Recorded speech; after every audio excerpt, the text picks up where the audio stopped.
Hello. तो आज हम लोग वर्क एनर्जी पावर स्टार्ट कर रहे हैं। तो आज हमारा सबसे पहला टॉपिक वर्क ही रहने वाला है। हेलो दोस्तों। तो आज का हमारा पहला टॉपिक क्या रहने वाला है? वर्क रहने वाला है। ओके। तो हम आगे बढ़ते हैं अपने इस वर्क के सीरीज में। तो हमारा पहला क्वेश्चन आता है कि सर वर्क किसे कहेंगे? तो कोई भी वर्क, सॉरी, कोई भी काम, जैसे मान लीजिए एक आदमी है ये, और ये क्या कर रहा है? इस दीवार पे फोर्स अप्लाई कर रहा है ना? ये अपने हाथों से इस दीवार पे फोर्स अप्लाई कर रहा है और इसमें डिस्प्लेसमेंट नहीं हो रहा है, तो हम बोलेंगे वर्क नहीं हो रहा है। तो वर्क होने के लिए हमें क्या होना पड़ेगा? सबसे पहले फोर्स अप्लाई करना होगा। ठीक है। अगर हम किसी ऑब्जेक्ट पे फोर्स अप्लाई कर रहे हैं और उस ऑब्जेक्ट में डिस्प्लेसमेंट हो रहा है, तो हम बोलेंगे क्या? वर्क डन हुआ। इसके साथ साथ एक और भी कंडीशन होना चाहिए, क्या? कि फोर्स और डिस्प्लेसमेंट के बीच का जो एंगल है, यानी जो थीटा है, वो क्या 90 डिग्री नहीं होना चाहिए। तभी हम बोलेंगे कि वर्क डन हुआ। यानी वर्क डन कब होगा? कि work is said to be done if on applying a force on an object it displaced from its position in the direction of force। यानी हमने एक ऑब्जेक्ट पे क्या किया? फोर्स अप्लाई किया है। मान के चलते हमारे पास ये कोई ऑब्जेक्ट है और इस पे हमने क्या किया? फोर्स अप्लाई किया। ओके। हमने इस पे फोर्स अप्लाई किया और ये जो ऑब्जेक्ट है ये यहाँ से चल के यहाँ तक डिस्प्लेस हो गया। मान लीजिए इसमें क्या हुआ? एस डिस्प्लेसमेंट हो गया, तो हम बोलेंगे वर्क डन हुआ।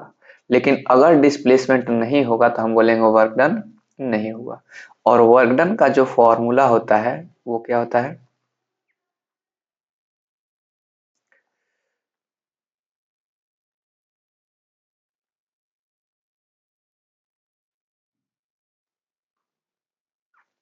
जो वर्क का फॉर्मूला होता है, वेट,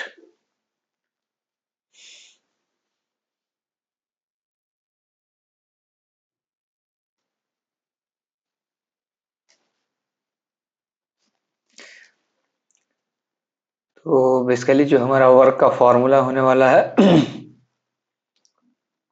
वो होने वाला है क्या? Force into displacement. क्या? Force into displacement.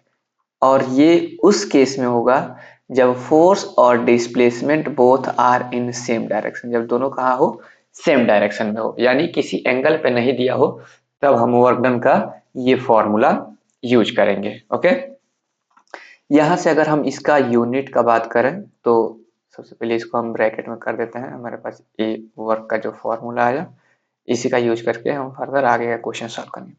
इसका अगर हम यूनिट का बात करें वर्क का, तो इसका जो यूनिट होता है फोर्स का हो गया क्या? न्यूटन।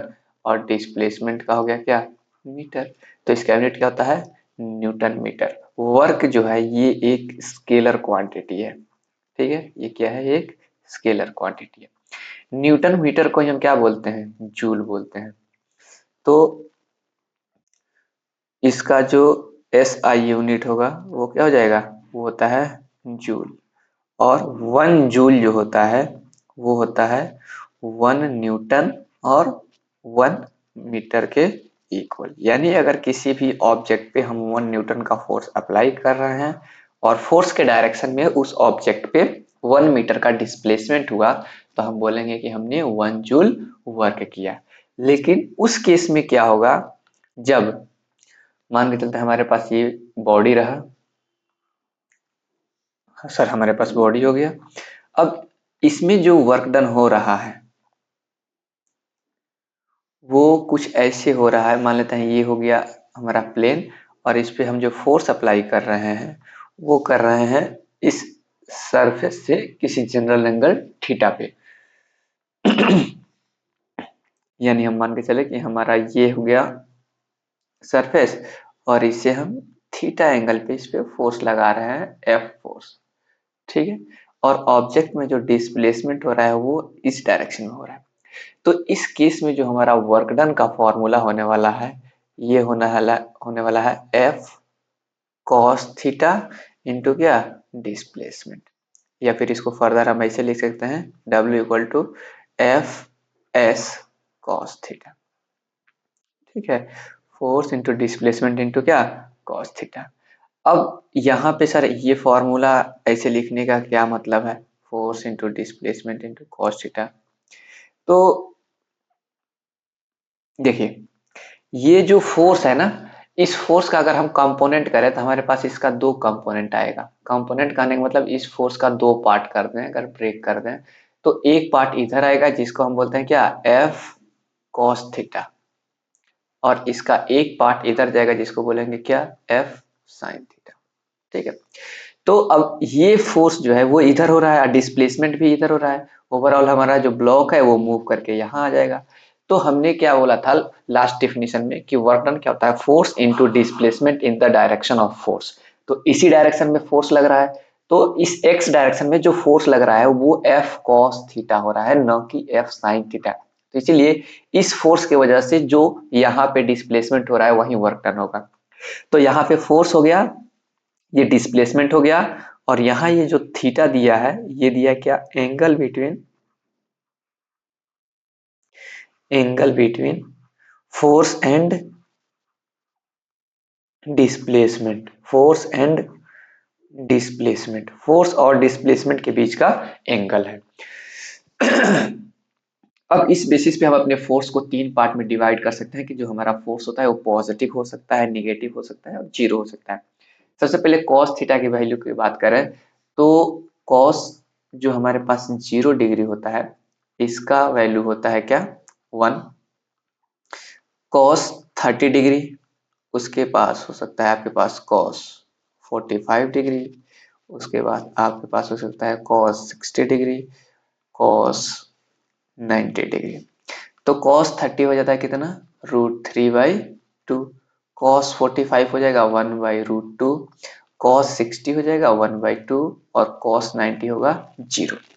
तो अगर फोर्स और डिस्प्लेसमेंट के बीच का एंगल यानी थीटा का वैल्यू 90 हो जाए, तो अगर थीटा इक्वल टू 90 हो जाए तो इस केस में आपको पता है सर कि कॉस थीटा क्या होता है, 0। कॉस थीटा क्या हो जाएगा, कॉस थीटा इक्वल टू 0। अब 0 से इसमें मल्टीप्लाई किया जाएगा तो टोटल टर्म हमारा क्या हो जाएगा, 0। इसीलिए इस केस में जो हमारा वर्क डन हो जाएगा, तो वर्क डन क्या हो जाएगा, जो वर्क होगा वो क्या हो जाएगा, वर्क इक्वल टू 0, यानी वर्क डन नहीं होगा। तो वर्क होने के लिए जो हमने फैक्टर डिफाइन किया था कि फोर्स अप्लाई होना चाहिए, डिस्प्लेसमेंट होना चाहिए और उनके बीच का जो एंगल है वो 90 डिग्री नहीं होना चाहिए, क्योंकि अगर 90 डिग्री हो जाएगा तो वर्क डन 0 हो जाएगा। डिस्प्लेसमेंट नहीं होगा तो वर्क डन नहीं होगा, अगर फोर्स अप्लाई नहीं होगा तो वर्क डन नहीं होगा। क्लियर? अब बात आता है कि किस केस में सर मैक्सिमम वर्क डन होना चाहिए। तो मैक्सिमम वर्क डन होने के लिए जो एंगल होना चाहिए, एंगल वो 0 डिग्री होना चाहिए, क्योंकि यहाँ थीटा का वैल्यू देखिए 0, 1/2, 1/√2, √3/2, यानी थीटा का मैक्सिमम वैल्यू कहाँ है, 0 डिग्री। और एंगल 0 कब होगा, जब force and displacement both are in same direction, both are in same direction. जब दोनों सेम डायरेक्शन में होगा तो इस केस में जो वर्क डन होगा हमारा वो सबसे ज्यादा होगा और मैक्सिमम वर्क डन होगा। इस केस में जो हमारा वर्क डन होने वाला है वो मैक्सिमम वर्क डन होने वाला है, इस केस में हमारा मिनिमम वर्क डन होगा। ठीक है, जब एंगल क्या हो, 90 डिग्री हो तो यहाँ पे मिनिमम वर्क होगा, यानी वर्क ही नहीं होगा, वर्क ही नहीं होगा। ठीक है, अब बात आता है कि सर वर्क डन जो होता है ना वो तीन टाइप का होता है। पॉजिटिव वर्क डन,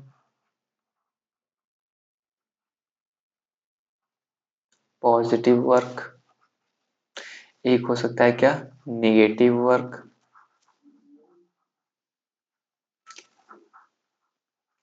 और एक हो जाएगा क्या, zero work, zero work done. ठीक ना, जीरो वर्क डन कहने का मतलब वर्क डन नहीं हुआ, पॉजिटिव होने का मतलब। अब देखो पॉजिटिव कब होगा, मान लेते हैं हमारे पास ये कोई ब्लॉक है, ठीक है, यहाँ भी एक ब्लॉक मान लेते हैं, नेगेटिव के लिए भी एक ब्लॉक बना देते हैं और जीरो के लिए भी एक ब्लॉक बना देते हैं, ठीक है। तो पॉजिटिव क्या कहता है कि आप जिस डायरेक्शन में फोर्स अप्लाई कर रहे हैं ना, उसी डायरेक्शन में डिस्प्लेसमेंट भी होना चाहिए। उसी डायरेक्शन में क्या होना चाहिए, डिस्प्लेसमेंट भी होना चाहिए।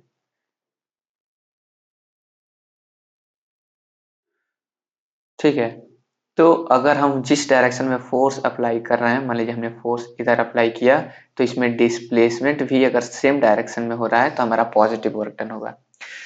नेगेटिव कब होगा, जब हम फोर्स, मान लीजिए फोर्स हम सामने के डायरेक्शन में अप्लाई कर रहे हो और इसमें जो डिस्प्लेसमेंट है वो डिस्प्लेसमेंट हो रहा है किधर, अपोजिट डायरेक्शन में।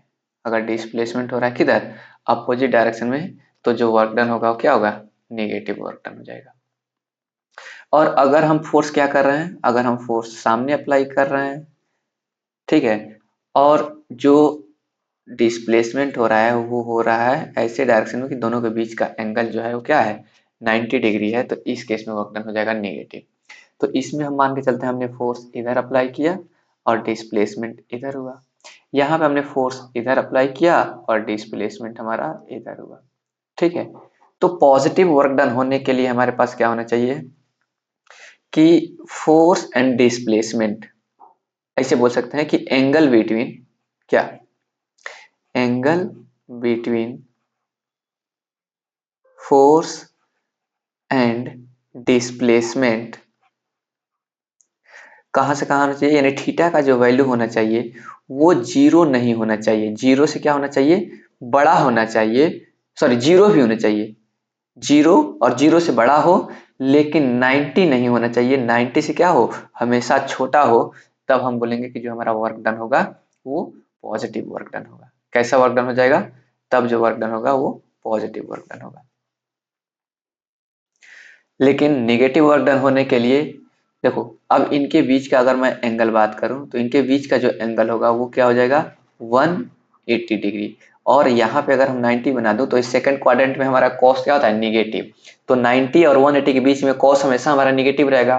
तो यानी जो थीटा का वैल्यू है सर, इस थीटा का वैल्यू 90 नहीं होना चाहिए। 90 पे तो जीरो वर्क डन हो जाएगा, 90 से बड़ा होना चाहिए और 180 के इक्वल होना चाहिए या 180 से क्या होना चाहिए, छोटा होना चाहिए, तब हम बोलेंगे कि हमारा निगेटिव वर्क डन होगा। तो ऐसे बोल सकते हैं कि इस डायरेक्शन में, मतलब इसमें जो एंगल होना चाहिए वो ऑब्ट्यूज एंगल होना चाहिए, इसमें एक्यूट एंगल होना चाहिए, और यहाँ थीटा का वैल्यू क्या, 90 होना चाहिए, 90 डिग्री होना चाहिए। तब हम बोलेंगे कि जो वर्क डन होगा हमारा क्या हो जाएगा, जीरो वर्क डन हो जाएगा। या फिर डिस्प्लेसमेंट ही नहीं होगा, डिस्प्लेसमेंट ही नहीं हो तो वर्क डन जीरो हो जाएगा। तो हमारे पास तीन टाइप्स के वर्क डन हो गए, positive work done, negative work done और जीरो वर्क डन। कहते हैं सर नेगेटिव वर्क डन का कोई एग्जांपल्स दीजिए।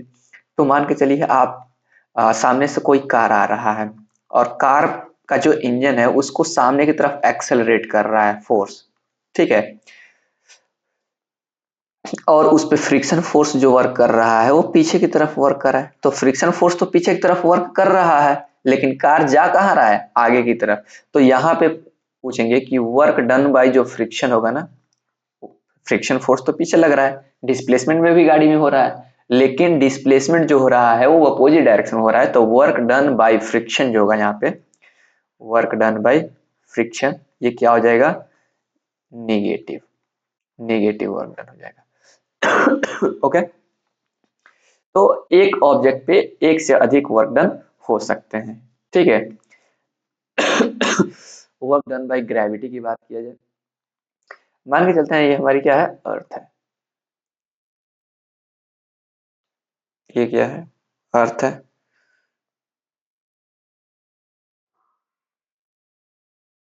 ठीक है। ये कोई हमने ऑब्जेक्ट यहाँ पे रखा हुआ है, ठीक है। जिस ऑब्जेक्ट का मास क्या है, इस ऑब्जेक्ट का मास हमारे पास क्या दे रखा है, m मास दे दिया है। मान के चलते हैं इसका मास क्या है, m है। तो आपको पता है कि अर्थ जो इस पे है ग्रेविटेशनल फोर्स डाउनवर्ड डायरेक्शन में m इंटू जी लगा रही है, m इंटू जी फोर्स लगा रही है। अगर इस ऑब्जेक्ट को, अगर इस ऑब्जेक्ट को हम यहाँ से क्या करें, यहाँ से उठाएं और यहाँ रख दें, तो यहाँ पे अगर हम पूछें कि डिस्प्लेसमेंट क्या हुआ, तो यहाँ से यहाँ तक जो डिस्प्लेसमेंट हुआ वो हमारा एच डिस्प्लेसमेंट हो गया। और इस पे जो फोर्स लग रहा है वो डाउनवर्ड डायरेक्शन में फोर्स लग रहा है, किसके वजह से? Force due to gravity. तो अभी हमने देखा कि वर्क डन इक्वल टू होता है क्या? वर्क डन जो होता है वो होता है क्या? फोर्स इनटू क्या? डिस्प्लेसमेंट। ठीक है, तो यहाँ पे जो फोर्स लग रहा है वो लग रहा है mg, या फिर हाँ सॉरी, इसको हम इस फॉर्मूले से तो कर सकते हैं ना, एफ एस कॉस थीटा, दोनों सेम डायरेक्शन में नहीं है तो इसको हम लिख सकते हैं F S cos theta. Force हमारा लग रहा है क्या? mg। सही बात है सर। डिस्प्लेसमेंट हुआ h, और कॉस थीटा, देखो डिस्प्लेसमेंट हो रहा है ऊपर के डायरेक्शन में और फोर्स लग रहा है नीचे, यानी ये डिस्प्लेसमेंट हो गया इधर, तो इनके बीच का जो एंगल है वो कितना है? 180। तो cos 180 लिख सकते हैं क्या? cos 180 degree. cos 180 का वैल्यू होता है -1, तो यहाँ पे वर्क डन हो जाएगा माइनस mgh। तो वर्क डन बाई जो ग्रेविटी होगा वो क्या होता है? माइनस mgh हो जाएगा। क्या हो जाएगा? Minus mgh। ठीक है।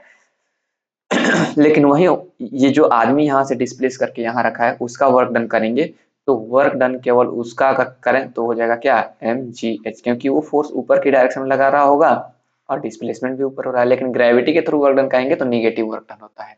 ठीक है, अब इस पे थोड़ा सा एक क्वेश्चन कर लेते हैं। Calculate the work done in lifting 200 kg of water through a vertical distance 6 metre. Water जो दिया है वो कितना है? वाटर का मास, वाटर का मास हमारे पास दे रखा है ऑलरेडी कि मास यहाँ दिया है 200 kg।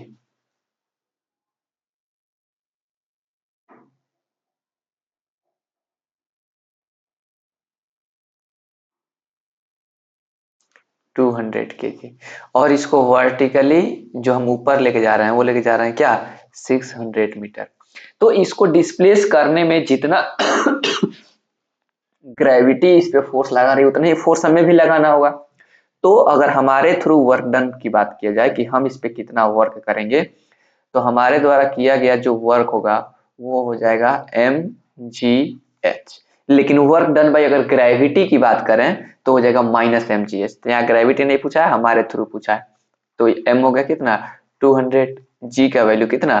10 ले लेते हैं और h दिया है 6, तो कितना हो जाएगा? 6 टू जा 12 इंटू 10 का पावर 3 जूल, यानी हमने इतना वर्क दिया।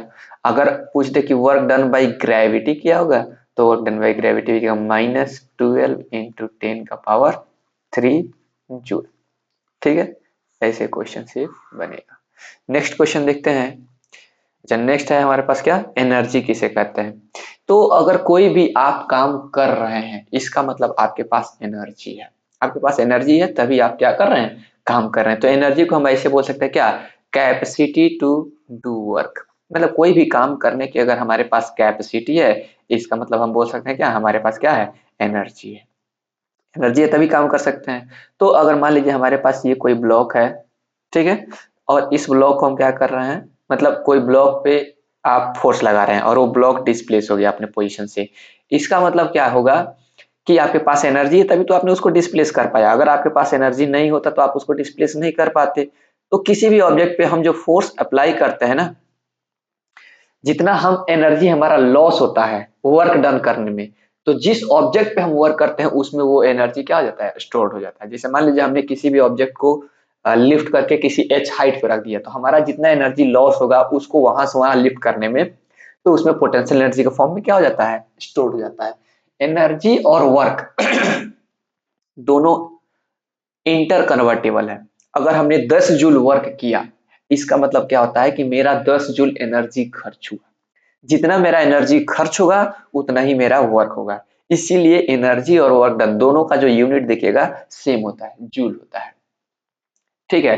अच्छा, इन दोनों का जो एसआई यूनिट होता है ना, वो होता है क्या? जूल। एक याद कर लीजिएगा, इन दोनों का जो एसआई यूनिट होता है वो होता है जूल, और दोनों का जो सीजीएस यूनिट होता है वो होता है क्या? अर्ग। क्या होता है? वर्क। और 1 जूल जो होता है वो होता है 10 टू द पावर 7 अर्घ के इक्वल। और ये आया कैसे? तो ये आया, आपको पता होगा अभी थोड़ा देर पहले हमने जो क्या निकाला था, फोर्स का वर्क का यूनिट। तो वर्क का यूनिट हमारे पास क्या आया था? Newton metre. और इसी न्यूटन मीटर को हमने बोला था क्या? जूल। ठीक है। तो अगर सीजीएस में हमें जाना है तो इस जूल का सीजीएस हमारे पास क्या हो जाएगा? अर्ग। तो इस साइड में भी हमें किस में जाना होगा? सीजीएस में। तो न्यूटन का सीजीएस जाएंगे तो 1 न्यूटन इक्वल टू होता है क्या? 10 का पावर 5 डायन। और 1 मीटर का सीजीएस में जाएंगे तो हो जाएगा 10 का पावर 2 सेंटीमीटर। तो ये अर्ग जो हो गया ना, ये 10 के पावर 7 डायन पर डायन सेंटीमीटर के इक्वल होता है। और यही था 1 जूल। ठीक है। तो इसीलिए हम बोला कि 1 जूल 10 के पावर 7 अर्ग के इक्वल होता है। ठीक है। अब किस the work and energy relatable to each other. Work और एनर्जी दोनों एक दूसरे से रिलेटेबल होता है। अगर हम वर्क कर रहे हैं तो हमारी एनर्जी कम हो रही है, और जिस ऑब्जेक्ट पे वर्क कर रहे हैं तो उसमें एनर्जी कन्वर्ट हो रही है। ओके।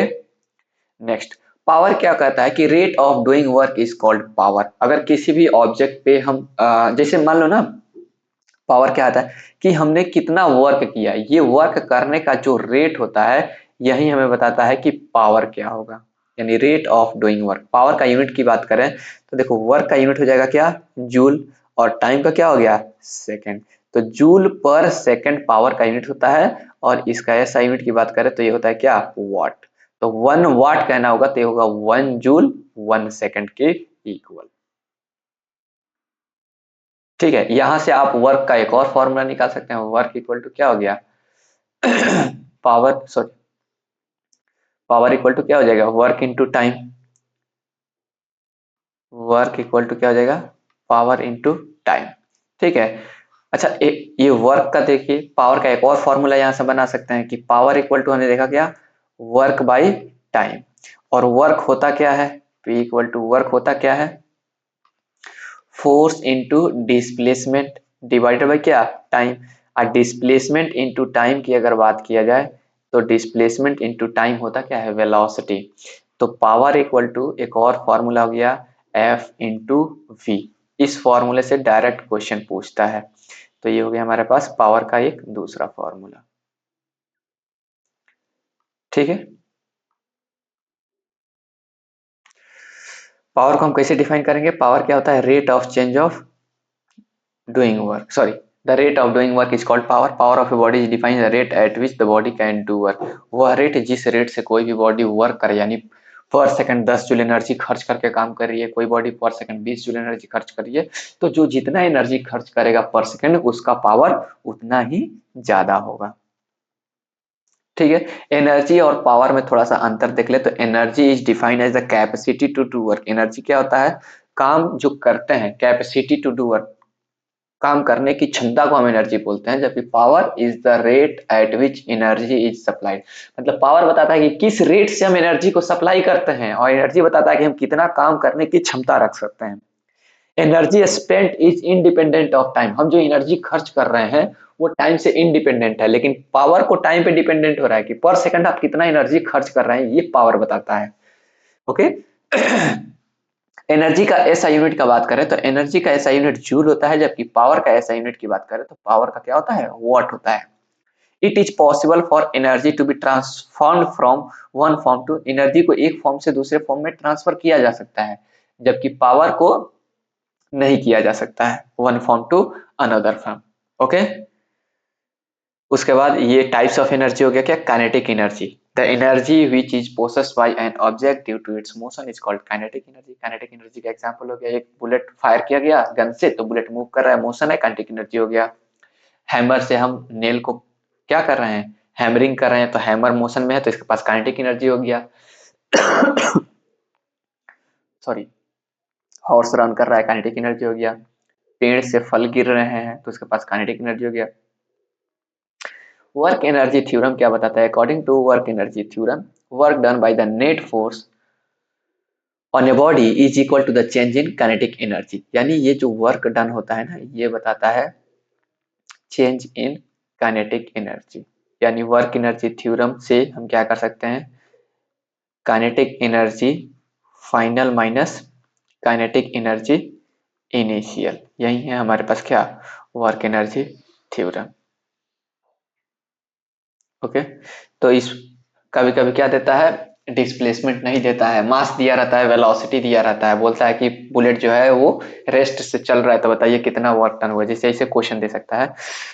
मान लीजिए हमारे पास ये कोई क्या है, गाड़ी है जो इनिशियली कहाँ था, रेस्ट में था।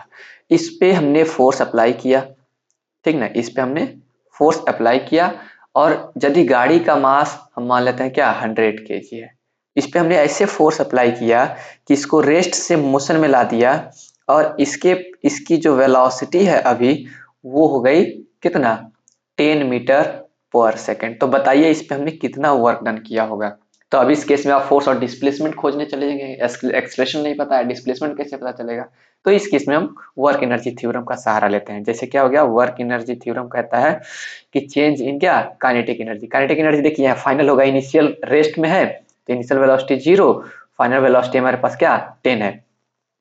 तो काइनेटिक एनर्जी का फॉर्मूला क्या होता है, हाफ एम वी स्क्वायर। तो फाइनल काइनेटिक एनर्जी होगा केवल, तो ये हो जाएगा हाफ, मास कितना हो गया इसका 10, और वेलोसिटी कितना हो गया 10 का स्क्वायर करेंगे तो ये भी 100 हो जाएगा, मल्टीप्लाई डिवाइड होगा कितना हो गया 50, ये हो गया फाइनल काइनेटिक एनर्जी।